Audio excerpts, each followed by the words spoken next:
Alors, Johan, il a parlé de God is so real. Je suis pas la meilleure pour dire ça en anglais. J'ai essayé, hein. J'ai fait des choses pires que ça, des fois. Et puis, moi, ce que j'avais envie de dire, c'est que God is so amazing. Il est juste incroyable. Il est au-delà de tout ce qu'on peut penser ou imaginer. Et il y a un verset que j'aime aussi particulièrement, qui montre vraiment la grâce de Dieu. C'est le fait, vous connaîtrez la liberté et la liberté vous rendra libre. Et en fait, l'image que j'avais, comme une vision que j'avais par rapport au gospel, c'est que je voyais des gens qui se relevaient, donc des gens qui avaient été abîmés avec le temps, qui étaient en mauvais état, c'était des guerriers, des soldats, comme une armée qui avait pris vraiment énormément qui avait été confrontée plusieurs fois à la guerre. Et ces hommes et ces femmes se relevaient, commençaient à marcher, et plus ils marchaient, plus des gens se joignaient de part et d'autre, et plus leur force revenait. Et moi, je crois que Dieu a un plan particulier pour le gospel de Lausanne. Vraiment, pour que vous soyez des guerriers, des combattants, en pleine forme avec toute la possession de tout ce que Dieu, l'arsenal que Dieu veut vous donner. Et pas des guerriers avec des endroits où il manque un bout d'armure, ou alors le bouclier il a été perdu, ou le casque il est à moitié abîmé, mais des guerriers, des vrais guerriers qui soient établis, qui soient forts, qui soient armés pour combattre et pour être vraiment dans le plan et dans les projets que Dieu a pour chacun d'entre vous. Alors, la première fois, je vais vous raconter une histoire, la première fois qu'on a visité notre maison, on habite à Oron, on ne pensait pas qu'une fois on pourrait acheter. Et puis, on avait l'occasion de visiter une maison qui était tout près d'Oron, où on allait à l'église à l'époque. Et puis, Oron-le-Châtel, c'est à 5 km. Ça correspondait en fait aux paroles qu'un de nos enfants, notre fils aîné, avait reçues par rapport à une maison. Et puis, on a été la voir et on l'a visitée. Et moi, quand j'ai vu cette maison, je me suis dit, jamais de la vie, je veux cette maison, jamais. C'était pesant, c'était lourd dedans. On sentait vraiment rentrer dans cette maison, on était vraiment comme accablés. Tout était sombre, il y avait des parois partout. Elle n'était pas finie, ça faisait 10 ans qu'elle était là. Il y avait vraiment spirituellement quelque chose qui était vraiment pas facile. Et je me suis dit, jamais de la vie, je veux ce truc. Et mon mari, heureusement, lui, il voit pas comme moi. C'est-à-dire qu'il a vu la maison refaite, finie, avec le garage, avec tout ça et tout. Et alors, pour lui, il avait une vision complètement différente. Et puis, le problème, c'est que cette maison, elle était mise aux enchères. Ce que je veux vous dire, c'est que le précédent propriétaire, il était mort dans la maison.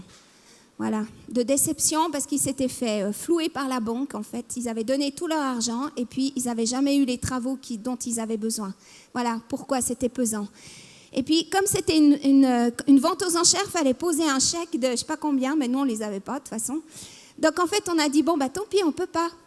Et puis, plusieurs mois plus tard, en fait, j'ai reçu un téléphone pour une question de serpillière. Vous savez, les serpillères, comme est-ce qu'on devait nettoyer les locaux, puis je ne les ai pas rendues à temps. Donc, j'ai un gentil monsieur qui m'appelle, puis qui me dit, Claire-Lise, tu n'as pas rendu les serpillères que tu aurais dû rendre. Et puis, à la fin du téléphone, il me dit, au fait, la maison que vous avez visitée, elle n'est pas vendue. Alors, je me suis dit, c'est bien, c'est à moi qu'il l'a dit. Donc, moi, j'ai rien dit. Et puis, 3 jours plus tard, j'ai mon mari qui arrive, puis qui me dit, chérie, moi, je ne sais pas ce que j'ai, mais je ne dors pas. Ça fait 3 jours que je ne dors pas. Je pense tout le temps à cette maison et tout. J'ai dit, bon, faut peut-être quand même que je te dise, en fait, elle n'est pas vendue. Ça veut dire que on pourrait l'acheter. Voilà. Et en fait, on a pu l'acheter parce qu'on l'a acheté à la banque beaucoup plus bas et tout. Et en fait, mon mari, il a travaillé pendant 3 mois dans cette maison et il a pris autorité. Il a changé, en fait, l'atmosphère qu'il y avait dans cette maison. Cette maison, elle était vraiment jolie, elle était bien par rapport à ce qui était, mais dedans, c'était habité d'une manière qui n'était pas correcte, qui n'était pas juste. Et l'ennemi avait pris le terrain, le territoire. Et en fait, il a prié pour ça, il a pris autorité et tous les esprits sont partis. Tout ce qui était de la crainte, tout ce qui était de la peur, tout ce qui était de la dépression. Il y avait un esprit de mort qui était là. Tout ça, c'est parti. Et on a déménagé, habité dans cette maison. Et ce que j'aimerais dire avec ce témoignage, en fait, c'est que le changement d'atmosphère qui s'est effectué, il a été fait parce que on s'est levé, qu'on a pris autorité, qu'on a pris notre position et notre place de fils et de filles par rapport à l'ennemi. On s'est positionné. Quand on a déménagé, 1 ou 2 mois après, on s'est fait cambrioler. Ça m'a fait rire. Chloé, sauf que moi, je ne l'ai pas croisé, le gars, tu vois. Heureusement, parce que j'aurais eu la trouille, je te dis. On est arrivés, ils avaient tout visité, tout soulevé, même soulevé les matelas, fouillé dans les armoires et tout. Ils avaient tout pris. Et en fait, ce qui s'est passé avec nos 4 enfants, c'est qu'il y a comme un esprit de peur qui est venu. On ne fermait jamais les volets, jamais les stores, on n'a jamais fait ça. Du coup, on a tout fermé le soir même. On s'est dit, bon, il faut quand même peut-être qu'on soit sage et tout. Mais on l'a fait parce qu'on a eu crainte, on a eu de la crainte, on a eu peur aussi. Le policier qui était venu nous avait raconté tellement d'histoires horribles qu'on s'était dit, alors ça, c'est pas possible, quoi. Donc voilà. Et puis, en fait, mon mari, il s'est dit, mais on va pas vivre comme ça parce qu'on est un peu claustro dans cette maison. Donc on s'est mis en rond, on s'est pris la main et puis on a repris autorité avec la famille. Et on a reproclamé vraiment que cet endroit-là, c'était un endroit qui était saint, qui nous appartenait, que ce lieu, il était à nous. Et que l'Esprit de Dieu régnait, que c'était notre héritage, notre propriété. Et en fait, l'atmosphère, elle a changé et plus jamais on a fermé un quelconque rideau, une quelconque quoi que ce soit. Tout est resté exactement comme c'était. On a repris le combat. L'ennemi, il a commandité un raid, il a essayé de reprendre le territoire qui lui avait été pris. Mais en fait, il s'est fait arracher et il a perdu. On a mené le combat en tant que vainqueur et non pour le devenir. Et on n'avait pas à gagner une victoire qu'on possédait déjà en Jésus. Et c'est ce que j'aimerais vous dire pour chacun d'entre vous, c'est qu'on est des hommes, des femmes, des fils, des filles qui sont victorieux, qui avons la victoire en nous parce qu'on l'a acquise à la croix. Et notre position en Christ, elle n'est plus à prouver. Elle n'est plus à espace prouvé en quoi que ce soit parce que Jésus a tout accompli. Notre identité spirituelle, elle grandit aussi en fonction des révélations de tout ce qu'on comprend aussi de la parole de Dieu, comme disait Johan dimanche passé, dans ce face-à-face avec Dieu, dans ces temps qu'on prend avec lui, c'est là qu'on est construit, c'est là qu'on est établi. Alors, on peut se poser la question aussi, parce que c'est là où l'ennemi en général nous attaque. Est-ce que je suis complètement libérée du péché? Au moment où j'accepte Christ, que je fais cette démarche, que je donne ma vie au Seigneur, que je le reconnais comme le Sauveur et le Seigneur de ma vie, est-ce que réellement je suis libérée du péché? Eh bien oui, parce qu'il est dit, nous savons que notre vieil homme, c'est notre chair, notre moi, a été crucifié avec lui afin que le corps du péché soit réduit à l'impuissance et qu'ainsi nous ne soyons plus esclaves du péché. Et c'est dit aussi que la loi de l'Esprit qui donne la vie en Jésus m'a libérée de la loi du péché et de la mort. Parce qu'en fait, par mes propres forces, je ne pouvais pas le faire, mais au travers de Jésus, je peux le faire. Ça veut dire que je reçois un nouvel esprit, une nouvelle âme et un nouveau corps. Et en fait, il est dit aussi que les choses anciennes sont passées et que toutes choses sont devenues nouvelles. Ça veut dire que les choses ont changé. L'alliance que Christ a faite avec moi, il l'a faite au niveau de mon esprit, de mon âme et de mon corps, de mon être entier. Et il a dit aussi qu'il mettrait ses lois dans mon cœur. Ça veut dire que je les connais par le Saint-Esprit, je les ai saisies, je les vois, je les vis et je les écrirai dans leur esprit. Et il est dit aussi, je ne me souviendrai plus de leurs péchés ni de leurs fautes. Et très souvent, ce qui nous met à terre, c'est quand l'ennemi vient et te dit, oui, mais est-ce que réellement, parce qu'il a déjà fait ça dans le jardin d'Éden, il a déjà dit ça, est-ce que réellement tu es pardonné? Est-ce que réellement tes péchés sont effacés? Est-ce que réellement tu es justifié? Est-ce que vraiment tu es justifié? Et en fait, c'est souvent là que le combat se fait. Et là, on peut lui répondre, oui, on a cette assurance et cette autorité pour lui le dire. Et ce qui fait qu'on a cette liberté, cette capacité de fixer nos pensées, notre esprit sur l'Esprit de Dieu, sur ce que Dieu désire faire. On n'est plus contrôlé à tout va, n'importe comment, mais on a cette force. C'est un petit peu comme si comme si Dieu enfilait une barre à quelque part dans notre colonne vertébrale et nous tenait debout. On ne tient pas debout simplement par nos propres forces, mais parce que Dieu a décidé de le faire et parce que Dieu fait ce miracle dans nos vies. Donc, pourquoi est-ce qu'on tombe régulièrement? Pourquoi est-ce qu'on continue certaines fois de pécher? Pourquoi on se casse la figure comme ça? Moi, je crois et je suis convaincue, c'est parce que la moitié du temps, on croit les mensonges de l'ennemi. On croit les mensonges de l'ennemi qui nous dit, tu dois combattre, alors c'est un truc un peu spécial, tu dois combattre ta chair. Je ne sais pas si vous avez déjà entendu souvent, quand on se fait baptiser, d'ailleurs on en aura des baptêmes au mois de novembre, si jamais, hein. Préparation de baptême octobre et des baptêmes, voilà. Et ça va se faire ici et ça va être incroyable, vraiment. Quand on se fait baptiser, on dit souvent on a noyé le vieil homme, mais malheureusement il savait nager donc il revient.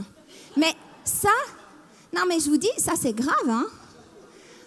T'as jamais entendu? Le vieil homme il savait nager donc il a quand même resté dehors. Ben non, parce qu'on lui a mis la tête dessus, en fait c'est Jésus. Il a mis la tête dessus, il est resté au fond. Il ne peut pas, parce que notre vieil homme, il a été crucifié, notre chair, elle a été crucifiée en même temps. Tout ce qui était du péché a été crucifié. Donc, l'ennemi ne peut pas venir et dire, est-ce que vraiment tu as été pardonné? Est-ce que vraiment tes péchés, est-ce que tu es libéré du péché? Parce que souvent, quand on a certaines choses qui reviennent tout le temps, on se dit, mais est-ce que vraiment les choses se sont faites dans ma vie? Eh bien oui, les choses se sont faites. Simplement que souvent, on croit les mensonges du diable. On écoute ce qu'il dit, on se laisse avoir par certaines choses et on retombe. Mais ça, c'est pas parce que le péché est mort dans notre vie. C'est parce qu'on se fait avoir par des mensonges. Et la deuxième chose, c'est, est-ce qu'on est d'accord de payer le prix avec Jésus, pour suivre Jésus? C'est-à-dire s'éloigner de l'iniquité, fuir les passions, rechercher la justice, la foi, l'amour, la paix, avoir de la bienveillance envers tous. Est-ce qu'on est capable de supporter l'opposition? Toutes ces choses-là, il y a un prix à payer parce que c'est difficile. C'est difficile parce que ça serait plus facile de laisser aller, simplement. Mais en fait, on est dans un combat. Dieu est en train de vous armer et de vous donner tout ce dont vous avez besoin pour vous battre, pour éloigner, pour reprendre le terrain. Et quand l'ennemi croit qu'il peut faire un raid de nouveau dans votre vie, en fait, vous prenez position et vous lui dites, maintenant la porte c'est là, tu t'en vas, tu n'as rien à faire dans ma vie. Et ça, c'est votre job, c'est notre job. C'est d'être vraiment des violents, de payer le prix pour vivre comme Jésus a vécu. Par la grâce de Dieu. Et cette grâce de Dieu, elle est juste incroyable. Cet amour de Dieu pour nous, chaque fois que je pense à ça, c'est juste incroyable. Que Dieu nous ait aimés tels que nous sommes, tels que je suis, il m'a aimé. Le premier, simplement, et il m'a donné le pouvoir et la puissance, l'autorité pour vivre une vie qui vaut la peine d'être vécue.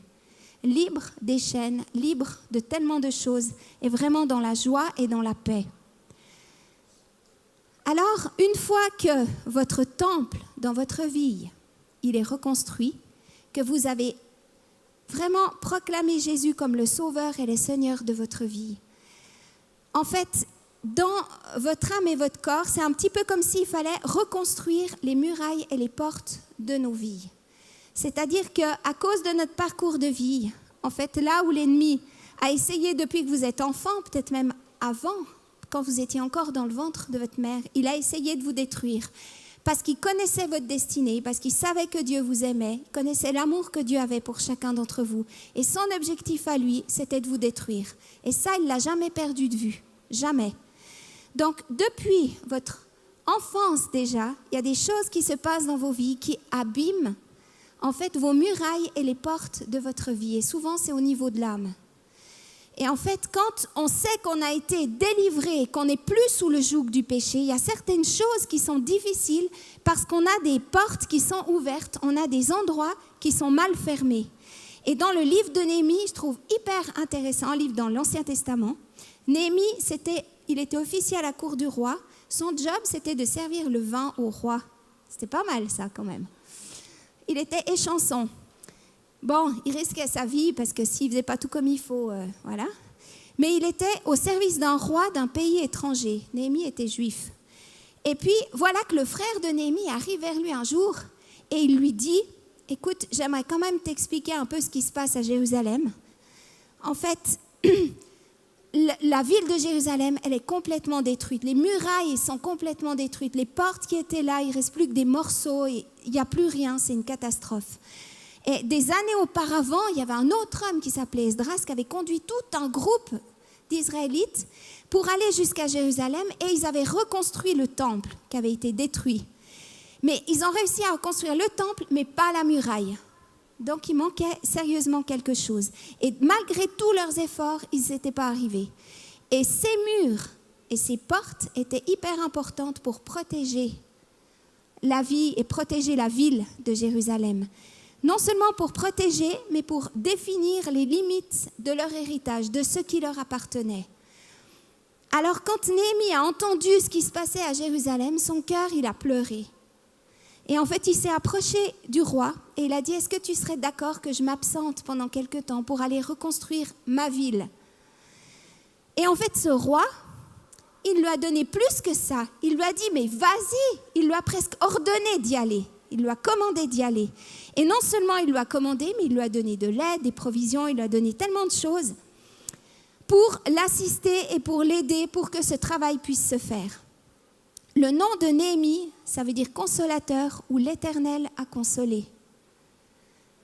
Et en fait, son œuvre de reconstruction dans les murs de Jérusalem, c'est une magnifique image de la façon dont le consolateur construit et reconstruit vos murailles, les murailles de vos vies, et les conduit à la perfection pour que vous soyez prêts à vous lever, que vous soyez prêts à combattre, sans avoir des zones faibles qui sont là et qui pourraient vous porter préjudice. Et comme dans la ville de Jérusalem, ce que Dieu commence à faire, c'est d'abord qu'il construit le temple dans ta vie.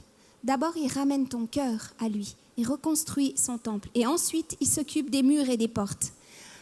Et en fait, je trouve intéressant parce que dans Ésaïe 60, c'est dit « Tu donneras à tes murs le nom de salut et à tes portes celui de gloire. » Le Saint-Esprit, il reconstruit nos murs de salut. Comment ? Il reconstruit nos anciens modèles de pensée brisés en établissant des nouvelles forteresses de vérité. Ça veut dire que ces murs qui sont là, en fait, à cause des mensonges qu'on a acceptés dans nos vies, les murs se sont effrités. Mais Dieu reconstruit en rétablissant sa vérité. Sa vérité sur toi. Qu'est-ce que Dieu pense de toi ? Ou bien par rapport à des situations dans lesquelles que tu as traversées et où tu te dis « mais là j'ai tout loupé » ou « j'ai manqué certaines choses ». Qu'est-ce que Dieu dit de toi là-dedans ? Quelle est l'équation que tu as gardée en disant « eh bien j'y arriverai jamais, de toute façon ça c'est vraiment pas mon domaine, c'est pas mon truc, malgré que j'aimais faire ça, mais je crois que c'est pas ça parce que j'y suis jamais arrivée ». Et ça devient une vérité qui en fait est un mensonge dans ta vie. Ou alors tu as prié ou tu as essayé de parler à tes voisins, tu as prié pour des personnes. Moi, j'ai prié pour des centaines de personnes. J'ai largement pas toujours vu la guérison, vraiment pas. Mais j'aurais pu me dire, puis je me le suis dit, faut pas croire. Je me le suis dit, puis c'est comme ça, plus jamais je prierai pour quelqu'un. Ça vous est jamais arrivé, ce genre de remarque? Plus jamais je ferai, voilà. Et puis en fait, vous recommencez tout le temps, parce que dans votre cœur, il y a Dieu qui est là, puis il vous laisse pas tranquille, Il ne vous lâche pas. Mais simplement que ces mensonges qui sont là font que tu n'as plus confiance en toi. Et quand tu t'approches de quelqu'un pour prier pour lui, tout d'un coup tu dis, mais est-ce que vraiment on a cette autorité? Est-ce que vraiment Dieu veut guérir cette personne? Et ça doit être remplacé par des vérités. Ces murs, ils doivent être reconstruits. Et au fur et à mesure que le Saint-Esprit te restaure, il entraîne ta volonté à choisir des pensées, des valeurs, des comportements qui sont selon le cœur de Dieu et selon ce que Dieu veut pour toi. Ça, c'est les murs que Dieu construit. Et les portes, ça représente les points d'accès de nos cœurs qui dépendent des choix que nous faisons. En fait, quand il y a des éléments vraiment malfaisants, des éléments vraiment mauvais, qui ont infecté un certain nombre de nos choix, ces accès, ça devient comme des portes rouillées. Vous avez déjà vu ça à des endroits dans des vieilles maisons. Ces portes, elles font comme ça, puis elles se ferment jamais. Si tu essaies de les fermer, elles ne se ferment pas. Puis elles sont là, puis dès qu'il y a un coup de vent, dès qu'il y a une tempête, ça balaye dans tous les sens et tout est ouvert. Tout le monde peut rentrer, n'importe qui. Et en fait, ces portes, elles deviennent rouillées d'indifférence, elles ne se ferment pas, elles ne vous protègent ni du vent, ni des pensées, ni de quoi que ce soit. Et ces accès, tant qu'on reste apathique, qu'on reste léthargique, ou qu'on a essayé mais qu'on dit « Oh, moi je m'en fiche, j'arrête, maintenant je ne veux plus faire ça », ces portes, elles resteront comme ça à grincer dans votre vie et ça restera des endroits où l'ennemi, il rentre comme de rien. Même pas besoin de fracturer la porte parce que c'est déjà ouvert. Et le problème, c'est que derrière ces choix infectés, il y a des esprits méchants. Et dans nos vies et dans ma vie, moi j'ai dû faire du ménage, vraiment. J'ai vraiment dû faire du ménage. Bon, souvent, je le dis, tout le monde rigole, mais vous n'allez pas le voir, mais j'ai une jolie cicatrice sur le bras. Ça, je venais d'accoucher de mon premier, donc normalement, j'aurais dû être vraiment bien. Mais j'avais des tels accès de colère qui étaient juste terribles, quoi. Donc, j'ai cassé une porte double vitrage parce que j'étais fâchée, parce que je ne me rappelle plus du tout pourquoi mon mari m'avait enfermée sur le balcon. Sûrement. Moi, à mon avis, ça devait être une raison très valable pour moi, mais je ne m'en rappelle même plus. Trouve-t-il que ça m'a tellement énervée que j'ai tapé dans cette fenêtre et j'ai cassé le double vitrage. Donc, il y a un truc qui n'était pas normal. Donc, je suis repartie à l'hôpital parce que j'en revenais. Je n'ai pas tout à fait dit la vérité, je dois dire que je n'ai pas expliqué la situation, mais toujours est-il que j'ai dû aller prier pour ça. Et j'avais de la colère dans ma vie, déjà depuis des années, depuis l'enfance, par rapport à des choses que je ne comprenais pas, que je n'avais jamais acceptées. Et ça, c'est une chose, mais il y en a plein d'autres, par rapport à l'impureté, par rapport à tellement de choses. Mais en fait, j'ai vu ce que ça donne quand on accepte de dire « Ok, Seigneur, cette porte, elle est là, mais je ne veux plus qu'elle soit comme ça, je veux qu'elle soit fermée. » Et ça demande d'être un violent.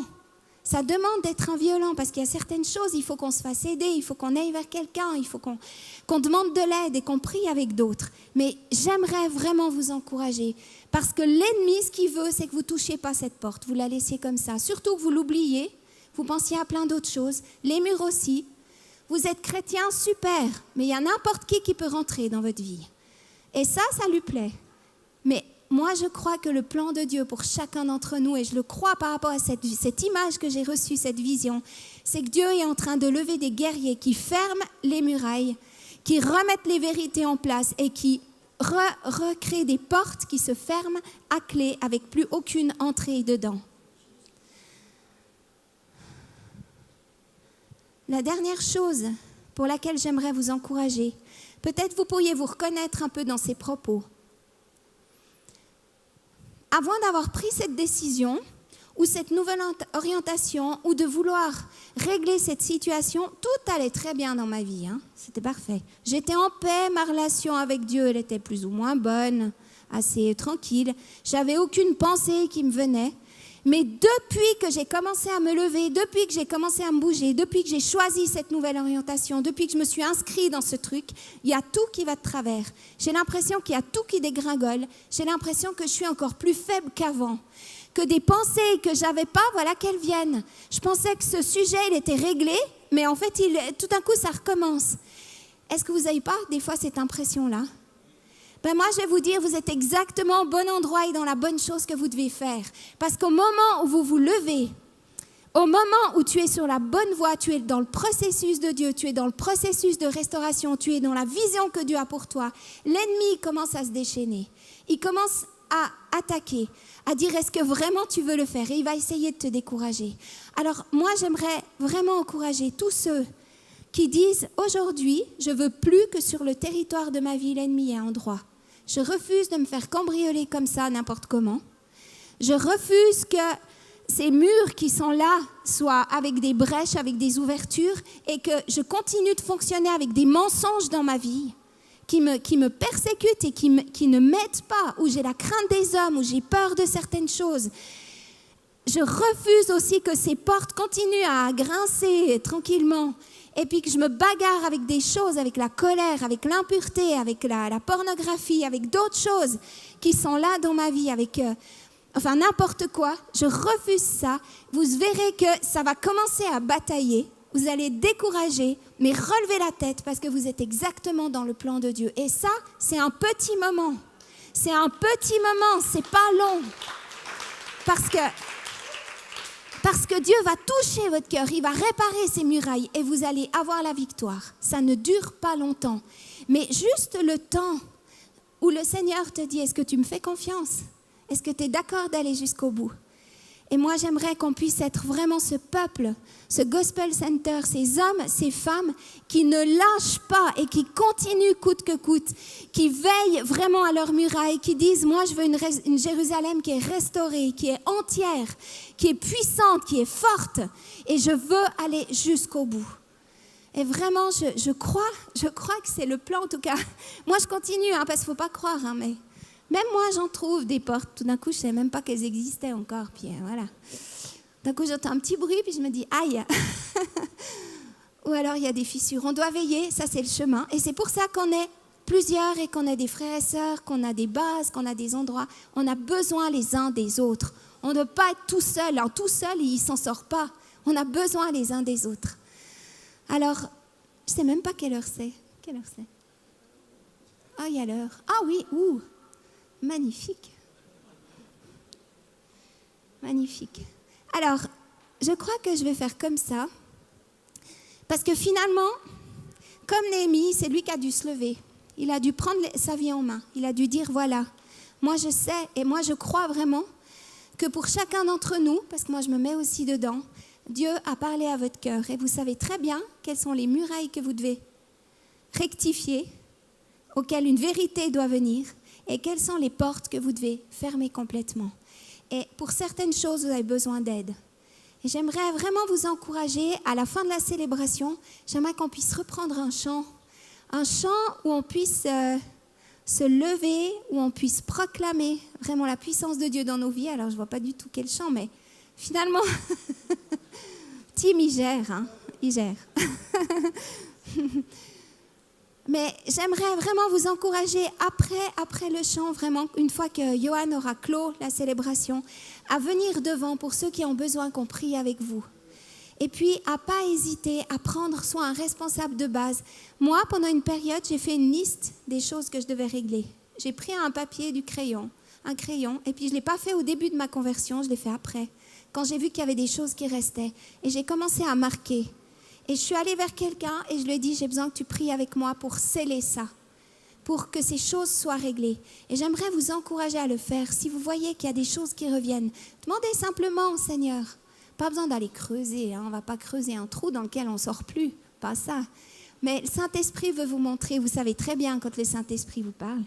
Et puis que vous puissiez faire cette démarche. Et puis, en premier, à la fin de la célébration, n'hésitez pas à venir, on va prier avec vous, on peut prendre du temps avec vous, il y a des entretiens qui peuvent se prendre.